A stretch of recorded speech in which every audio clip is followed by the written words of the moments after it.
We're on the campus of Kenyon College in Gambier, Ohio. In the quad, there is this beautiful sculpture by Serra called Pivot, and it was produced in 2021. It was part of the architectural design of the West Quad, so it's situated in conversation with the buildings. So this part of the campus was designed with the sculpture in mind. It's constructed of 5 steel plates leaning against one another. It appears somewhat precarious. It's a scary sculpture. It's There's no question. We have these 5 enormous steel plates. They are seemingly held up only by each other, so that there is this precariousness, creating this incredible contrast that I find is a through line in almost all of Serra's work between delicacy, precision, a kind of balance, and also the massive, overwhelming nature of the material. And so at the same time that it is expressing a kind of incredible finesse, it is also industrial and heavy and terrifying. It's Cor-Ten steel, which is intended to rust over time. And in the time that it's been here, we can see that process. The edges have this beautiful burnt orange quality from the rust. The broad plates themselves are a kind of silvery blue with hints of red. And it's a beautiful sunny day. We can really appreciate the colors.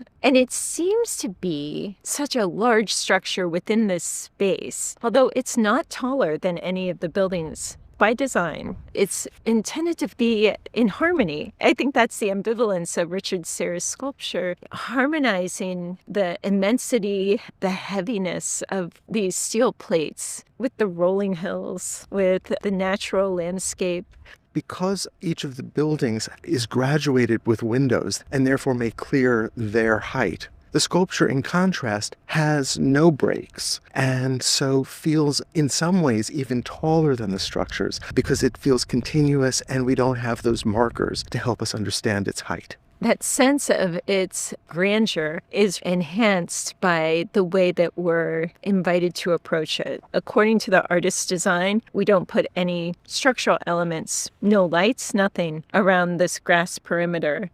We were craning our necks when we were standing at some distance. Now that we're right up against it, I not only am craning my neck, but my entire back is bent because I want to see the top. It is heavy, obdurate, immobile. What strikes me is the richness of the surface. It is a painterly surface. This could be an abstract expressionist canvas. It has so many marks that are a result of its process. But unlike a canvas, this was produced in a steel yard. It was produced in a steel yard in Germany and shipped to the U.S. and transported by truck to Gambier, Ohio. Each panel was brought in on a flatbed truck and lifted by cranes and set into place. The panels descend beneath the surface of the pavers enough to brace them in place. It was fascinating watching these being installed because you realize that they really are initially just leaning on one another. The cranes held them in place until certain corners and edges were welded together. But this is an incredible feat of engineering and physics to make this work. We've walked in one of the 2 apertures and it's dark, it's quieter. It feels very protected and my eye still wants to go up. And when I do, I see this perfect pentagon. And so there is this geometric ideal that is constructed out of what almost seems like a kind of random placement of dominoes leaning against each other. It is a contingent sculpture. Every piece leans against another. This is a sculpture that speaks to its process, to the way that it was constructed.